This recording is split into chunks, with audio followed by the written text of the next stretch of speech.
আসসালামু আলাইকুম ওয়া রাহমাতুল্লাহি ওয়া বারাকাতুহু। ইন্নাল হামদালিল্লাহি নাহমাদুহু ওয়া নাস্তাঈনুহু ওয়া নাস্তাগফিরুহু ওয়া নাউযু বিল্লাহি মিন শুরুরি আনফুসিনা ওয়া মিন সাইয়্যাতি আ'মালিনা। মান ইয়াহদিল্লাহু ফালা মুদিল্লা লাহু ওয়া মান ইউদ্লিলহু ফালা হাদিয়া লাহু। وأشهد أن لا إله إلا الله وحده لا شريك له وأشهد أن محمدا عبده ورسوله صلى الله عليه وعلى آله وأصحابه وبارك وسلم أما بعد। মূলত আজকে নিয়ত ছিল শবে বরাত নিয়ে কিছু আলোচনা করা, কারণ শবে বরাত আমাদের সামনেই, নাকি বলেন? শবে বরাত সামনে না? বরাত মানে কি? ভাগ্য, আমাদের সামনে ভাগ্য। আমার নানি রাহিমাহুল্লাহ রাহমাতান ওয়াসিআ ছোটবেলায় গল্প করতেন,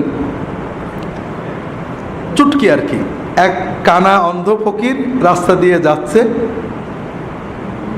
সামনে একটা গর্ত আছে, তো বাচ্চারা পাশে যে ফকির ফকির বাবা সামনে খানা। আমি আজকে মসজিদে বলছিলাম সামনে খানা, তো ফকির মনে করছে খানা মানে মেজবানি, বলে বাবা বরাত, বাবা বরাত, বাবা ভাগ্যটা আজকে ভালো। এখন ওই বলতে বলতে গর্তের ভিতর পড়ে গেছে বেচারা। আসলে বরাত মানে কি? ভাগ্য। এই ভাগ্য থেকে যত দুর্ভাগ্য। আমরা শবে বরাত সুন্নত, সুন্নতের আলোকে আমরা ঝগড়া দরকার নেই। কোন হুজুর কি করেছেন, আলহামদুলিল্লাহ সব হুজুর ভালো। আমরা রাসূলুল্লাহ সাল্লাল্লাহু আলাইহি ওয়াসাল্লাম কি করেছেন, সাহাবীরা কি করেছেন, এটা আমরা যাচাই করার চেষ্টা করি। আপনাদেরকে গত বছরও হয়তো বলছি, মনে নেই, যেহেতু বছরগুলো প্রসঙ্গ আসে আমরা সংক্ষেপে হলেও জানতে হবে। আর আমার একটা বই আছে কোরআন সুন্নাহর আলোকে শবে বরাত, তাহলে আপনারা নিয়ে যাবেন, যেহেতু শবে বরাত সামনে, বইটা নিয়ে যেতে পারেন। এর ভিতরে হাদিস, কোরআন, তাফসির, ফুকাহাদের মতামত সবই আছে।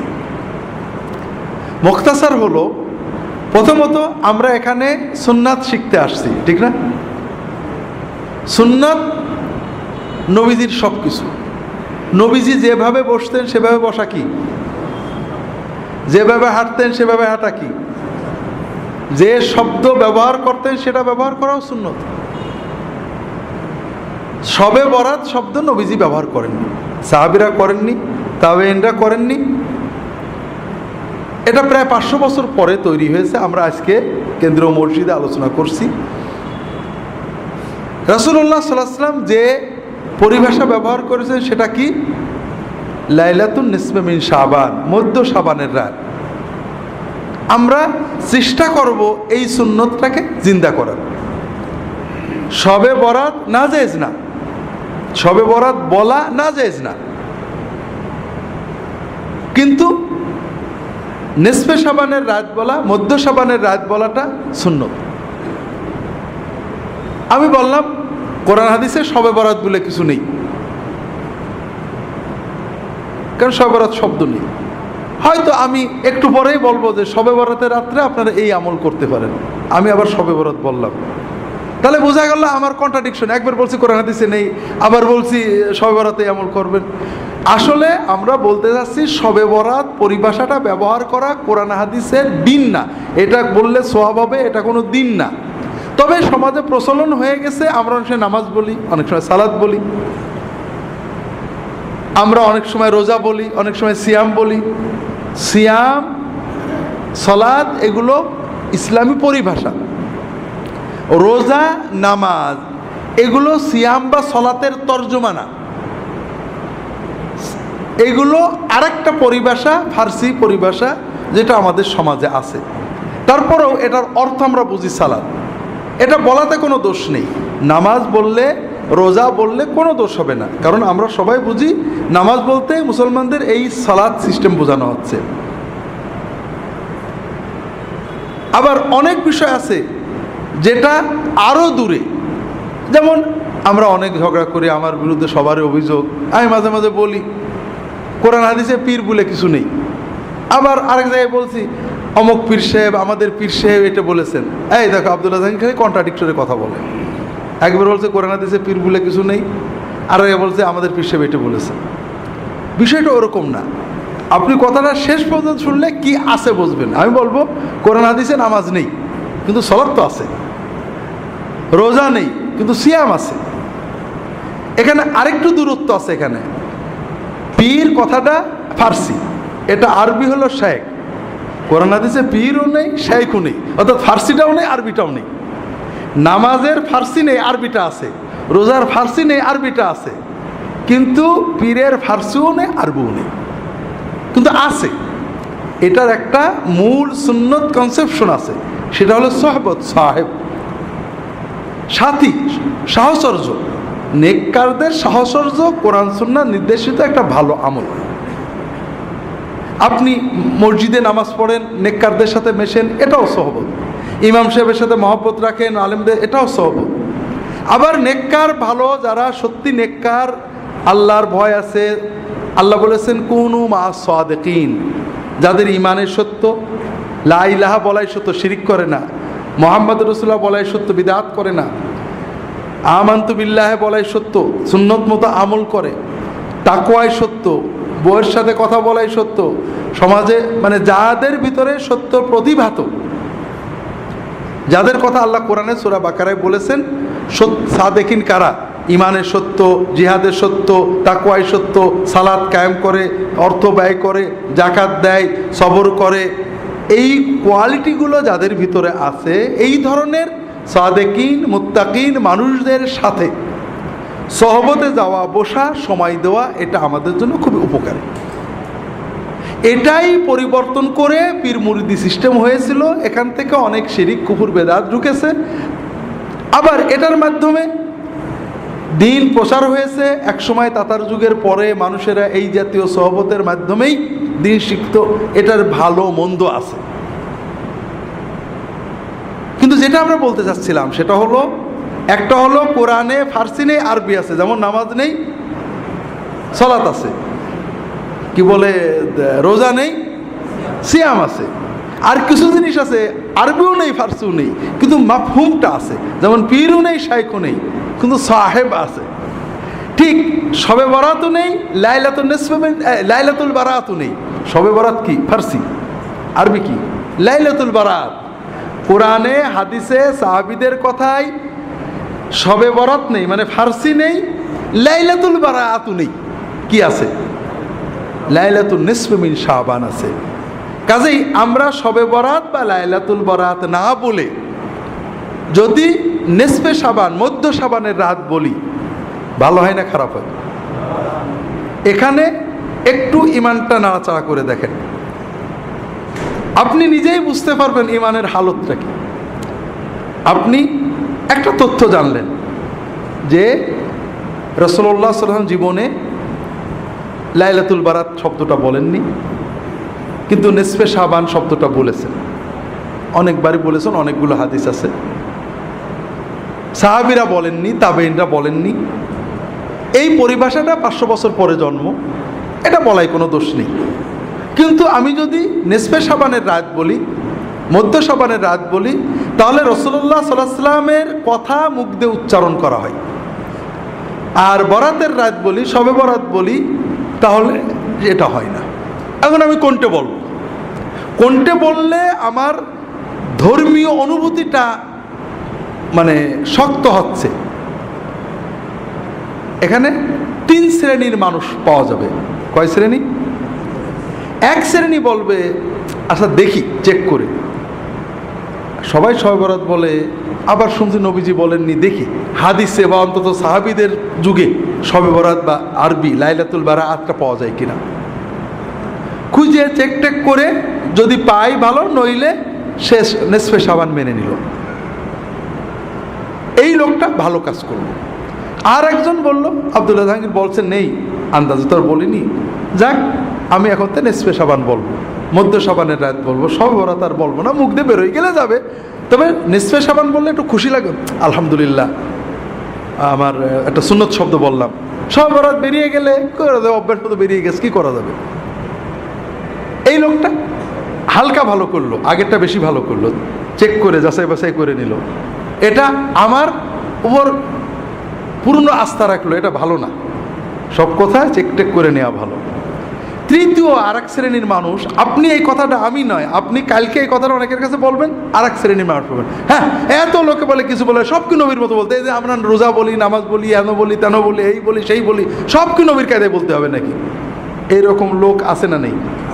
হয়তো আমাদের এখানেও তো একজন এরকম চিন্তা করছেন। ভাইরা, আপনি কাকে ধাক্কা মারলেন? আব্দুল্লাহ জাহাঙ্গীরকে। আপনি কোন জিনিসটাকে অচল বলে, মানব না বলে অবজ্ঞা ভরে ফেলে দিলেন? সেটা কি? নবীজি সাল্লাল্লাহু আলাইহি ওয়াসাল্লামের একটা শব্দ, তার একটা সুন্নাত। তাহলে আপনার ঈমান, আপনি একটু ঘষা মাজা করে দেখেন, আপনি কি কাম করলেন? আপনি কোন জিনিসটাকে অবজ্ঞা করলেন? আপনি তো আমাকে অবজ্ঞা করেননি। আপনি মুহাম্মদুর রাসূলুল্লাহ সাল্লাল্লাহু আলাইহি ওয়াসাল্লামের কথার মতো কথা বলতে আপত্তি করলেন। আপনার সমাজের প্রচলিত কথাটাকে মুহাম্মদ সাল্লাল্লাহু আলাইহি ওয়াসাল্লামের কথা চেয়ে জোর দিলেন। এটা আপনি ভালো করলেন না, আপনি আপনার ঈমানের ক্ষতি করলেন, আমার তো কিছু করলেন না। আপনাদের এজন্য বারবার আবারও বলি, আমাদের এখানে আমরা নিয়মিত, আপনারা আসেন, একদিনে সব শেখাবো এরকম নয়, প্রশ্নোত্তর হবে, আমরা প্রশ্নের মাধ্যমে অনেক কিছু জানবো। তবে সবচেয়ে বড় চিন্তা, অনেক সুন্নাত আমাকে বলে, স্যার আপনার এখানে তো অনেক সুন্নত নেই। অনেক সুন্নত নেই মানে কিছু কিছু বিষয় আছে, মানে আপনি গাড়িতে চলেন, ঘোড়ায় চড়েন না, সুন্নত নেই। তো ভাইরা, আমি গাড়ি চড়াটাকে অত উত্তম, আমি ঘোড়ায় চড়তে পারলে খুশি, আমি পারি না তাই করি। কিন্তু আমি বিশ্বাস করি যে আমি চড়াটাও যদি নবীজির মতো হতো, নিঃসন্দেহে ভালো হতো। কথা হলো যে, একটা হলো আমার চেতনা, বিশ্বাস যে মুহাম্মদ সাল্লাল্লাহু আলাইহি ওয়াসাল্লামের চেয়ে বড় আর কিছু হতে পারে না। আমি পারি না, আপনাদের বলছি, আমি 1981 সালে সৌদি আরবে গেছি। ও দেশে প্রথম তেল নিয়ে যেতাম, সরিষার তেল, নারকেলের তেল, ডিব্বা টিব্বা ভরে নিয়ে যেতাম। তেল তখন এত পাওয়া যেত না, খুব ঝামেলা হতো। আমি তেল মাখার অভ্যাসটা নষ্ট হয়ে গেল, আমি এখন মাথায় তেল মাখতে পারি না। ওদের 40 বছর হয়ে গেল মাথায় আমি তেল মাখি না। তেল মাখলে বরং অস্বস্তি লাগে। তো এই কথাটা আমি বলছি আমার এক ছোট ভাইকে, মৌলানা ইদ্রিস রাহিমাহুল্লাহ, মারা গেছে, আপনারা জানেন কত এসে বলো, ভাই রাসূলুল্লাহ সাল্লাল্লাহু আলাইহি ওয়াসাল্লাম কিন্তু তেল মাখতেন, আমি কি করব? উনি মাখতেন, ছিল আমার না মাখাটাই ভালো, এটা বলবো? তাহলে বোঝা যায় আমার ইমানে গড়বড়ি আছে। আমি বললাম যে নিঃসন্দেহে তেল মাখা ভালো, আমি যে মাখতে পারি না, অস্বস্তি লাগে, এটা আমার খারাপ। রাসূলুল্লাহ সাল্লাল্লাহু আলাইহি ওয়াসাল্লাম যেটা করেছে নিঃসন্দেহে সেটা। দুনিয়ার কাজে, জাগতিক কাজে, প্রতিটি ব্যাপারে রাসূলুল্লাহ সাল্লাল্লাহু আলাইহি ওয়াসাল্লামের সুন্নত, কোনটা নফল সুন্নত, কোনটা আদাতি সুন্নত, কোনটা মুস্তাহাব সুন্নত, কোনটা ওয়াজিব সুন্নত, বিভিন্ন রকম হতে পারে, কিন্তু তার চেয়ে ভালো আর কিছু হতে পারে না।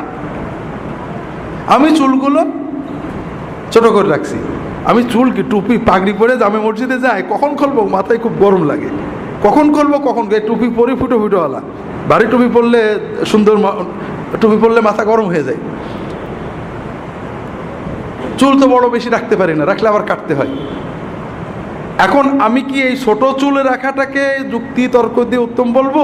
একজন লোক ভাবরি রেখেছে, লম্বা চুল রেখেছে, ঘাড় বন্ধ চলে গেছে, কি বিরক্তিকর। আরে নবীজি করেছেন, সেই যুগে অন্যরকম ছিল, আমি কোনটা করবো বলেন তো? আমি ইয়াকিন করে বলবো, নবীর সাথে যতটুকু মিল আছে ওটা নিঃসন্দেহে ভালো, কিয়ামত পর্যন্ত সবার জন্য ভালো। আমি করতে পারছি না সেটা ভিন্ন কথা, আমি পালন করতে পারছি না, এটা আমি একটা অসুবিধার জন্য পারছি না, কিন্তু আমি উত্তম মনে করব, ভালো মনে করব কোন জিনিসটাকে, যেটা রাসূলুল্লাহ সহিভাবে প্রমাণিত। এখানে আর কোনো ব্যাখ্যা দিতে আমরা যাব না, সন্দেহাতীতভাবে ওইটাই ভালো। আমি রাখতে পারছি না ভিন্ন কথা, আমি আমার ওজোর আছে, এটা নফল সুন্নত, মুস্তাহাব সুন্নত, আদাতি সুন্নত, অর্থাৎ জাগতিক সুন্নত। রাসূলুল্লাহ সাল্লাল্লাহু আলাইহি ওয়াসাল্লাম তাকিদ দেননি, নির্দেশ দেননি, অথবা গুরুত্ব দেননি, তিনি করেছেন, এটা না করলে গুনাহ হবে না। কিন্তু আমি যত যুক্তিতর্কই দিই, এমন জায়গায় যেন না যাই যে নবীজিরটা ছোট হয়ে করে ফেলার কায়দায় চলে যায়। এটা হলো সবচেয়ে ভয়ঙ্কর কথা। আমরা কি করি, দুই গ্রুপই একই রকম। কিছু মানুষ আমরা বলি নবীজি করেননি, তাতেই কাজেই বেদাত। নবীজি করেননি বলেই বেদাত হয় না, নবীজি করেননি কাজে ওটা দিন না, ওটা সুন্নত না। সুন্নতকে দিন মনে করাই, নবীজি করেননি সেটাকে দিন মনে করা বেদাত। আবার আর এক গ্রুপ, নবীজি করেননি কাজেই জায়েজ, এইটা প্রমাণ করতে যে নবীর সুন্নতকে ছোট মনে করেন, এখানে আমাদের ইমানের সাথে সাংঘর্ষিক হয়ে গেল। কাজে প্রতি ক্ষেত্রে আপনারা যেটা সবসময় লক্ষ্য রাখবেন, রাসূলুল্লাহ সাল্লাল্লাহু আলাইহি ওয়াসাল্লাম থেকে কোনো সুন্নত, সেটা ফরজ সুন্নত, মুস্তাহাব সুন্নত, নফল সুন্নত, যাই হোক না কেন, যেটা বর্ণিত হবে তার বিপরীতে আপনার যুক্তি দেবেন না। আপনি যদি জানেন যে এটা সুন্নত, আলহামদুলিল্লাহ ভাই নবীর সুন্নত উত্তম, আমি পারছি না, দোয়া করেন যেন পারি।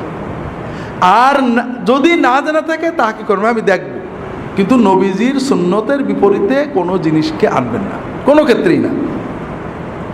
তো যাই হোক, প্রথম যে বিষয়টা আমরা আলোচনা করলাম যে লাইলাতুন নিসফে মিন শাবান, মধ্য শাবানের রাত, এটা হলো সুন্নত পরিভাষা। আর শবে বরাত, লাইলাতুল বারাত, এটা সুন্নত নয়, এটা পরবর্তী যুগে অনেক পরে, 500 বছর পরে প্রথম আপনি রাসূলুল্লাহ সাল্লাল্লাহু আলাইহি ওয়াসাল্লাম, সাহাবী, তাবেঈন, তাবেঈন, ইমাম আবু হানিফা, শাফি, মালিক, আহমদ ইবনে হাম্বল রাহিমাহুল্লাহ, কারোর যুগে পাবেন না।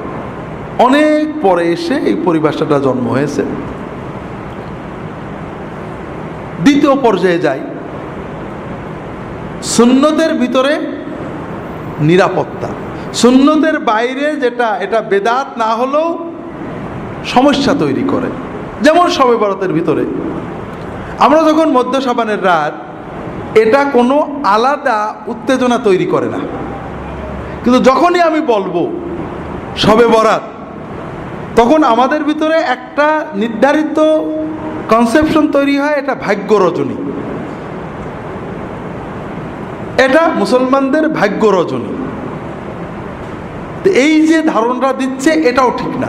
শবে বরাত গুনাহ মাপের রজনী। বারাত শব্দের মূল অর্থ ছিল মুক্তি, আরবিতে যে বারাত, আমরা বাংলায় অর্থটা পাল্টে বরাত ভাগ্য হয়ে গেছে, কিন্তু আরবিতে বারাত মানে মুক্তি। শবে বরাতের রাত্রিতে আল্লাহ তাআলা বান্দাদের গুনাহ মাফ করেন, এটা সহিহ হাদিস দ্বারা প্রমাণিত। কিন্তু এই রাত্রিতে আল্লাহ ভাগ্য দেন, ভাগ্য লেখেন, এটা কোনো হাদিস নেই, কোনো কোরআন নেই। এ মর্মে যত হাদিস আছে সবগুলোই জাল হাদিস। তফসিরে দু একটা কথা বলা হয়েছে, কোনো তফসির কারক সমর্থন করেননি। তাহলে মধ্য শাবান বললে যে সুন্নত চেতনা আসে, শবে বরাত বা ভাগ্য রজনী বললে আমাদের ভিতরে যে চিন্তাটা আসে, এটা আসলে ঠিক না। এরকম অনেক ক্ষেত্রে আছে। যেমন কোরআন হাদিসের পরিভাষা হলো ঈমান, আর তাবেঈনদের যুগ থেকেই, তাবেঈনদের যুগ থেকে পরিভাষা হলো আকীদা। ঈমান বললে ঝগড়া হয় না, ওর ঈমান খারাপ এ বলে না, ওর আকীদা খারাপ। যদিও তাবেঈনদের যুগ থেকে আকীদা পরিভাষাটা ব্যবহার করা হচ্ছে, তারপরও ঈমান পরিভাষার ভিতরে যত প্রশস্ততা, আকীদার ভিতরে তা নেই। তাসাউফ, তাজকিয়া, রাসূলুল্লাহ সাল্লাল্লাহু আলাইহি ওয়াসাল্লাম, সাহাবী, তাবেঈন, তাদের পরিভাষা ছিল তাজকিয়া, আত্মশুদ্ধি। আমরা বলি তাসাউফ। তাজকিয়া শব্দের ভিতরে যত প্রশস্ততা, উদারতা, সুন্নাহমুখিতা আছে, তাসাউফ বললে মনে হয় ভিন্ন কোনো একটা বোধহয় শাস্ত্র, এরকম মনে হয়। এই যে পীর এবং সাহেব, সাহেব, পীর, সাহেব বললে, সাথী বললে আমার সাথী, আমার সাথী, এখানে কিন্তু কোনো অতিভক্তি জন্ম নেয় না, অমুক আমার সাথী। সাথী বলার ভিতরে অতিভক্তির প্রাবল্য আসে না। যখনই পীর বললেন তখন মনে হলো একটা বিশেষ একটা চেতনা তার দিকে যাচ্ছে। আপনি কি? আমি আব্দুল্লাহ জাহাঙ্গীরের সাথী। আব্দুল্লাহ জাহাঙ্গীর কি? আমার সাথী। এটা খুব সিম্পল কথা। এটার ভিতরে সুন্নত আছে, এটার ভিতরে মহব্বত আছে, কিন্তু অতিভক্তির কিছু নেই। সুন্নতের বাইরে যাওয়ার দরজাটা বন্ধ হয়ে গেছে। আমরা কোনো পরিভাষাকে নাজেজ বলছি না, সুন্নতটা যে ভালো এটা প্রমাণ করার চেষ্টা করছি। রাগ করেন না আপনারা, কেন আমি এটা বিশ্বাস করি যে সুন্নত ভালো। কিন্তু যখনই বললেন আব্দুল্লাহ জাহাঙ্গীর আমার কি, পীর, পীর বললেই যেন কেমন আরেকটু ভক্তি ভালোবাসার প্লাবন বয়ে যেতে লাগলো। যেটা সাথীর ভিতরে ছিল না। আমি ওনার কি মুরিদ। মুরিদ বলার সঙ্গে সঙ্গেই আপনি মুরিদ কার? আমার। মুরিদ মানে কি? চাই, আমার জান প্রাণ দিয়ে একজনকেই চাই, এই হুজুর। তো হলো নাকি? আপনি কাকে চান? কাকে চান আপনি? হ্যাঁ, আপনি আল্লাহকে চান। আমি আপনার সাথী, আল্লাহ পাওয়ার জন্য, আমল শেখার জন্য জজবা আপনি আমার সাথে থাকেন, আর কিছু না। আপনার মুরাদ তো আল্লাহ, আপনি মুরিদ হলেন আল্লাহ, আপনি চাচ্ছেন আল্লাহকে। পরিভাষা তৈরি হয়ে গেছে, হাজার হাজার লক্ষ লক্ষ দিনদার মানুষেরা বলেছেন সব ঠিক আছে, আমরাও বলি, ব্যবহার করি। কিন্তু আমরা ব্যবহার করে করে 1 কোটি মানুষে ব্যবহার করার কারণে মুহাম্মদ সাল্লাল্লাহু আলাইহি ওয়াসাল্লামের ব্যবহারে সেটা দামি হয়ে যায় কিনা? হবে। 100 কোটি লোকে ব্যবহারের কারণে কি সেটা রাসূলুল্লাহ সাল্লাল্লাহু আলাইহি ওয়াসাল্লামের ব্যবহারে সে দামি হয়ে যাবে কিনা? না। তো যাই হোক, আমরা লম্বা করব না। শবে বরাতের আমল, শবে বরাতের 3টে বিষয় বোঝেন। একটা হলো শবে বরাতের রাত্রিতে, অর্থাৎ আবারও বলছি, শবে বরাত বলছি, আপনারা রাগ করেন না, নিসফে শাবানের রাত্রিতে, মধ্য শাবানের রাত্রিতে আল্লাহ তাআলা বান্দাদের গুনাহ মাফ করেন। এটা সহিহ হাদিস। ইন্নাল্লাহা লা ইয়াতালিউ ফি লাইলাতিন নিসফি মিন শাবান ইলা ইবাদিহি ফায়াগফিরু লিজামিই খালকিহি ইল্লা লিমুশরিকিন আও মুশাহিন। আল্লাহ তাআলা মধ্য শাবানের রাত্রিতে তার বান্দাদের দিকে দৃষ্টিপাত করেন। আল্লাহ মধ্য শাবানের রাত্রিতে তার বান্দাদের দিকে দৃষ্টিপাত করেন। তখন তিনি 2 শ্রেণীর মানুষ ছাড়া সকল শ্রেণীর সৃষ্টিকে মাফ করে দেন। যাদের ভিতরে শিরক আছে এবং যাদের ভিতরে হিংসা আছে, এই হিংসা এবং শিরক যাদের আছে তাদের ছাড়া বাকি সকল মানুষকে আল্লাহ মাফ করে দেন। তাহলে শবে বরাত হলো একটা কমন বোনাস। আপনি যদি এই রাত্রিতে ঘুমিয়ে থাকেন, জেগে থাকেন, কিন্তু আপনার অন্তরে শিরক নেই, আপনার অন্তরে হিংসা বিদ্বেষ নেই, ইনশাআল্লাহ আপনার নসিবে এই আল্লাহর বোনাসটা এসে যাবে। আপনার অ্যাকাউন্টে আপনার বোনাস জমা হয়ে যাবে। কথাই বুঝতে পেরেছেন? এখন দ্বিতীয় বিষয় হলো আমরা কি করব, আমরা আমল করব কিনা। আমল না করলে, ঘুমিয়ে থাকলেও আপনি এই বোনাস পাবেন। এ ব্যাপারে সহিহ হাদিস পাওয়া যায় না, কিছু জয়ীফ হাদিস আছে। 2টো আমল পাওয়া যায় জয়ীফ হাদিস দ্বারা, বা 3টে আমল পাওয়া যায়। একটা হলো কবর জিয়ারত, আর একটা হলো দোয়া, আর একটা হলো সালাত। এই বিষয়ে যতগুলো হাদিস আছে সবই জয়ীফ। তবে যেহেতু এই রাত্রের ফজিলত সহিহ, এই রাত্রে কেউ যদি অন্যান্য রাতেও তাহাজ্জুদ পড়ে, এই রাত্রে একটু কিছু বেশি পড়েছে, অন্যান্য রাত্রেও দোয়া করে, এই রাত্রে বেশি করেছে, এটা অনেক আলেমই মুস্তাহাব, জায়েজ, বৈধ, সুন্নতের ভিতরে থাকবে বলে মত প্রকাশ করেছেন। আমরাও মনে করি যদি কেউ ব্যক্তিগতভাবে এই রাত্রিতে দোয়া করেন, এই রাত্রিতে আল্লাহর কাছে দোয়া করেন বা সাধারণ তাহাজ্জুদ পড়েন, কিয়ামুল লাইল করেন, এটা নাজায়েজ হবে না, ইনশাআল্লাহ বিদআত হবে না। 3টে কারণে। একটা হলো সুন্নত দ্বারা ফজিলত প্রমাণিত। এখানে জয়ীফ হাদিস দিয়ে কেউ আমল করলে এটা সরাসরি বেদাত বলা ঠিক না। তাবেঈনদের যুগ থেকে কোনো কোনো তাবেঈ এই রাত্রে ইবাদত করেছেন। তবে এই রাত্রিতে ইবাদত মসজিদে যেয়ে করা, সমবেত করা, এটা সকল ইমাম, হানাফি, শাফিঈ, মালিকি, হাম্বলি সবাই বেদাত বলেছেন, মাকরু বলেছেন। এটা নিয়ে কোনো মতভেদ নেই। এই রাত্রি ইবাদতের জন্য মসজিদে যাওয়া, দলবদ্ধ হওয়া, সুন্নত ইবাদতও দলবদ্ধ হয়ে করা, এটা বেদাত বলা হয়েছে এবং মাকরু বলা হয়েছে। হানাফি ফিকহের সব কিতাবেই পাবেন। তৃতীয় হলো এই রাত্রিতে ভাগ্য লেখা হয়, এই মর্মে যত কথা আছে সবই জাল কথা। চতুর্থ হলো এই রাতের পরের দিনে রোজা রাখা। আমাদের সমাজে প্রচলন আছে এই লাইলাতুন নিসফে মিন শাবানের পরের দিনে রোজা রাখার ব্যাপারে 2টো হাদিস আছে, দুটোই জাল পর্যায়ের। তবে শবে বরাতে রাসূল বেশি রোজা রাখতেন, 1 তারিখ থেকে 15 তারিখ পর্যন্ত রোজা রাখতেন। আর 13, 14, 15 রোজা রাখা তো নিয়মিতই সুন্নত। কাজেই যারা রোজা রাখতে চান 13, 14, 15 রাখবেন। সব মাসেই রাখার চেষ্টা করবেন। শাবানে যেহেতু রাসূল বেশি রাখতেন, আপনারা রাখতে পারেন। মধ্য শাবানের রাত বা শবে বরাত বিষয়ে শেষ কথাটা বাদ রয়ে গিয়েছিল। সেটা হলো, আমরা বুঝলাম রাতটার সুন্নত নাম হলো মধ্য শাবানের রাত, আর এই রাত্রি হলো আল্লাহ তাআলা বান্দাদের মাফ করেন। এই রাত্রিতে নেক আমল করার ব্যাপারে কোনো সহিহ হাদিস পাওয়া যায় না।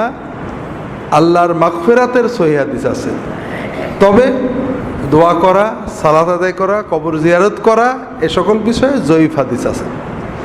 কেউ যদি এগুলো ব্যক্তিগত আমল করেন, এটা সুন্নাহ বিরোধী নয়।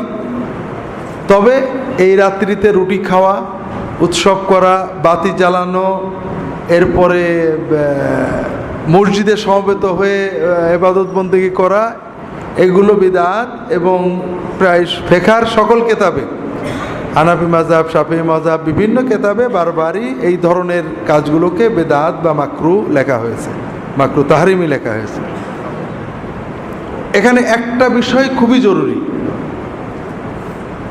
সেটা হলো আমরা রাসূলুল্লাহ সাল্লাল্লাহু আলাইহি ওয়াসাল্লাম এবং সাহাবীদের জীবনে শবে বরাতের, সাহাবীদের আবু বকর, ওমর, ওসমান, আলী রাদিয়াল্লাহু তাআলা আনহুম আজমাইন, খোলাফায়ে রাশেদিনের যুগে দেখেন শবে বরাতের কোনো হাদিস পাবেন না।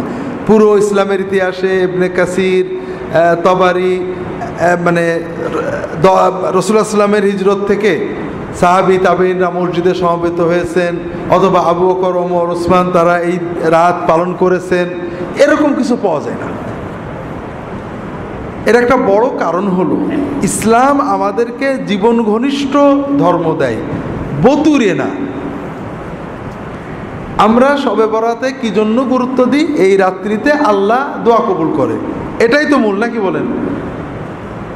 এটা মূল না যে আমরা হুজুররা ওয়াজ করেছেন এই রাত্রে সন্ধ্যা থেকে আল্লাহর পক্ষ থেকে ঘোষণা দেওয়া হয় যে দোয়া করবে, কবুল করবে, এরকম আছে না? এই হাদিসটা জয়ীফ। তবে আমরা আশা করি এই রাতে দোয়া কবুল হবে। একাধিক হাদিস রয়েছে, সহিহ মুসলিম এবং অন্যান্য কিতাবে সহিহ হাদিস রয়েছে যে প্রতি রাত্রে রাতের যখন প্রথম 1/3 পার হয়ে যায়, রাতের প্রথম 1/3 পার হয়ে যায়, তার মানে 3 থেকে 4 ঘন্টা রাত হয়ে যায়। বর্তমান সময়ে আমাদের সন্ধ্যায় 7টায় ফজরের আজান হয়, ফজরের নামাজই হয় 5টায়, 4টায় ফিরে আজান, 3টে, এই 7টা, 8টা, 9টা, 10টা, 11টা, 12টা, 1টা, 2টো, 3টে, 4টে, 9 ঘন্টার রাত। তাহলে 1/3 মানে 3 ঘন্টা, 8টা, 9টা, 10টা, রাত 3 সাড়ে 3 ঘন্টা, তার মানে 10টা, সাড়ে 10টা। যখন রাত বড় হয় সন্ধ্যাও আগেই। যখন রাতের প্রথম 1/3 পার হয়ে যায়, আল্লাহ তাআলা সুবহানাহু ওয়া তাআলা প্রথম আসমানে নেমে আসেন। আল্লাহ তাআলার পক্ষ থেকে ঘোষণা দেওয়া হয় যে কে আসো দোয়া করবে, আমি তার সকল দোয়া কবুল করব। কে আসো আমার কাছে সাহায্য চাবে, আমি তাকে সাহায্য করব। কে আসো গুনাহ করেছো, গুনার মাপ চাও, আমি তোমার গুনাহ মাফ করে দেব। ওয়াযালিকা কুল্লা লাইলা, প্রতি রাতেই এই দোয়া, এই সুযোগ আল্লাহ দিতে থাকে। তাহলে আমরা যদি প্রতি রাতেই রাত 10টা, সাড়ে 10টা বেজে গেলে ঘুমানোর আগে 2-4 রাকাত নামাজ পড়ে আল্লাহর কাছে মন খুলে দোয়াটা করে শুই, তাহলে কিন্তু আমাদের প্রতি রাতই শবে বরাত হয়ে যায়। কথাটা কেমন বুঝতে পেরেছেন? আর এটা হলো ইসলামের মূল শিক্ষা, যে আপনি প্রতি রাতেই আল্লাহর কাছে কিছু চান, কারণ আপনি সারা বছরের চাওয়া একবারে চাওয়া যায় না ভাই। প্রতি রাতে আপনার নগদ যা আছে আল্লাহর কাছে চান, আল্লাহর কাছে মনের আবেগ জানান, আল্লাহ কবুল করবেন, আপনার জীবনটা আল্লাহমুখী হবে, আল্লাহর সাথে সম্পর্ক ঘনিষ্ঠ হবে। পাশাপাশি আলেম ওলামাদের সহবতে যেতে হবে, বইপত্র পড়তে হবে। আল্লাহ তাআলা তৌফিক দান করুন, আমিন।